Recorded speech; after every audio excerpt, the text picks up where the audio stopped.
Grief doesn't always arrive loudly. Sometimes it doesn't crash through the door or announce itself with dramatic tears. Sometimes it tiptoes in, sets its bags down quietly, and makes itself at home while you're still pretending everything is fine. That was how it came to me. Soft, uninvited, confusing. It settled into my chest before I even realized my life had changed, and suddenly even the smallest kindness felt unfamiliar, almost threatening. When my world collapsed, I expected the people closest to me to be the ones who would pull me back together. I believed love followed bloodlines and long histories. I thought support had to come from shared memories and deep bonds. But that didn't happen the way I imagined. Instead, it was my neighbor, the one whose name I barely knew, but the one I had politely avoided for years, who stepped into my darkest season without being asked or invited. I used to believe grief was something obvious, something others could clearly see. I thought pain showed on your face like a visible wound. But grief is smarter than that. It hides behind routine. It disguises itself as tiredness, distraction, or busyness. From the outside,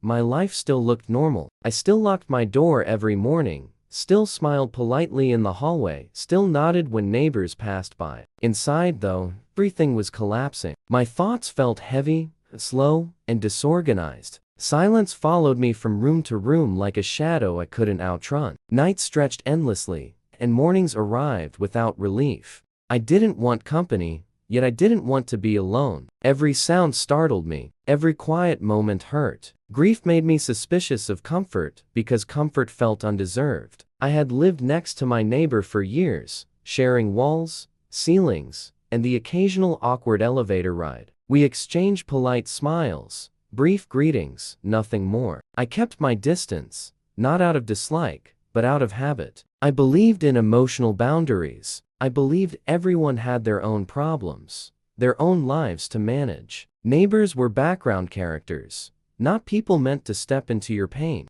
There was a time when I barely noticed them at all. Their footsteps in the hallway blended into the building's noise. Their door opening and closing meant nothing to me. We existed side by side, separated by walls and unspoken agreements to stay out of each other's lives. That distance felt safe, predictable. It meant I never had to explain myself or share anything real. After the loss, that same distance became unbearable. The walls felt thinner, the silence louder. Every ordinary sound reminded me how alone I was. I started avoiding eye contact in shared spaces, afraid someone might ask how I was doing, afraid I might tell the truth. Afraid my carefully constructed mask would crack in front of a stranger. I didn't trust kindness then. Kindness felt like a question, didn't know how to answer. When people were nice, I wondered what they wanted in return. Grief had stripped me down to vulnerability, and vulnerability made me defensive. I didn't want pity. I didn't want advice. I didn't want to be told that time would heal everything. I just wanted the pain to stop.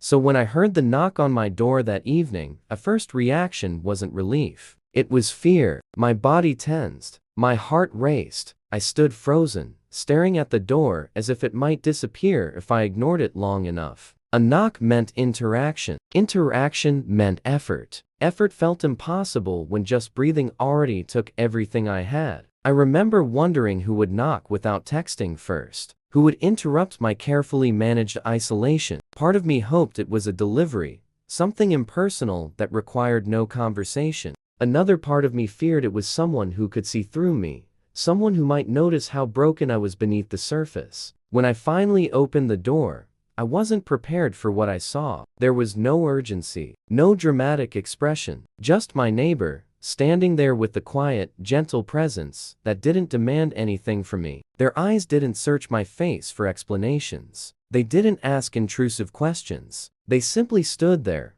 calm and patient, as if they had all the time in the world. That moment confused me more than anything else. I didn't understand why their presence made my chest tighten. I didn't know why a simple smile felt heavier than silence. Something about being seen without being questioned felt overwhelming. It forced me to confront how invisible I had been trying to make myself since the loss. I realized then how deeply I had underestimated small gestures. A knock, a pause, someone waiting without expectation. In grief, Even neutral actions can feel intense because your emotional defenses are constantly raised. You are always preparing for the next wave of pain. When someone approaches gently instead of forcefully, it disarms you in ways you're not ready for. At the time, I didn't see this as the beginning of healing. I saw it as an interruption. I didn't know that this quiet moment would later stand out as a turning point. Grief has a way of blurring timelines. You don't recognize the important moments when they happen. You only understand them later, when you look back and realize something shifted. What unsettled me most was that my neighbor hadn't been invited into my life.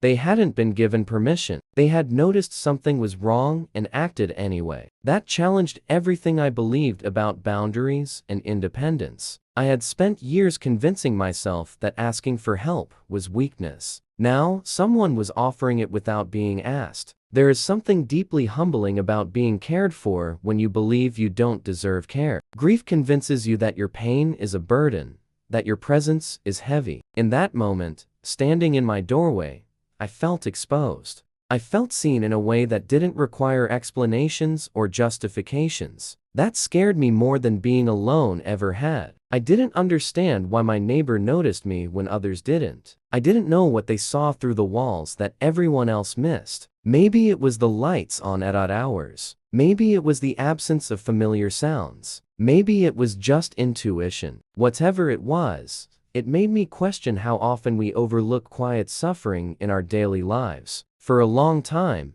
I believed grief was something you handled privately. You went home, closed the door, and dealt with it alone. You cried where no one could hear you. You smiled where people could see you. You learned to function. That belief kept me isolated even when support was close enough to knock. That knock forced me to confront how much I had been disappearing. Not dramatically, not suddenly, slowly, in small, invisible ways. I stopped cooking. I stopped caring about time. I stopped noticing myself. And somehow, my neighbor noticed when I didn't. Looking back, I realize how powerful it is to be acknowledged without being interrogated. There was no pressure to perform strength, no expectation to explain my loss, just presence, just recognition. In grief, that can feel like oxygen, rare, necessary, life-saving. At the time, though, I couldn't articulate any of this. All I knew was that my chest felt tight and my throat burned. I struggled to speak. Words felt dangerous, like they might unleash everything I had been holding back. My neighbor waited anyway,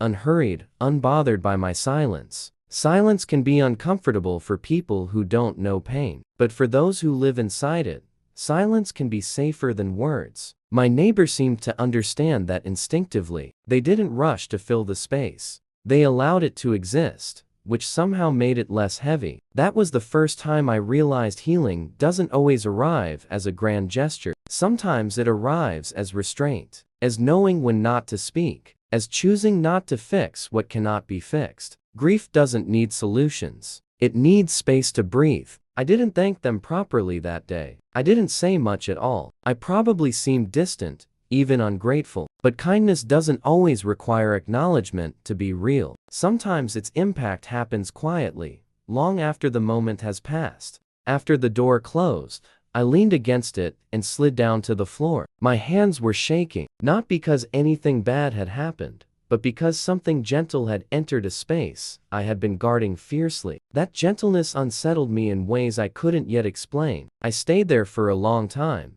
listening to the building settle around me. For the first time since the loss, I didn't feel completely invisible. I didn't feel fixed or healed, but I felt noticed. And in grief, being noticed can feel like the first step back toward being human. I didn't know then how important that moment would become. I didn't know it would change the way I understood support, community, and kindness. All I knew was that someone had seen me slipping away and chose to care anyway, without needing a reason. Healing doesn't always come from where we expect it. It doesn't always come wrapped in familiarity or shared history. Sometimes it comes quietly, from the other side of the wall, in the form of a knock you almost don't answer, from someone who simply refuses to let you disappear without being seen.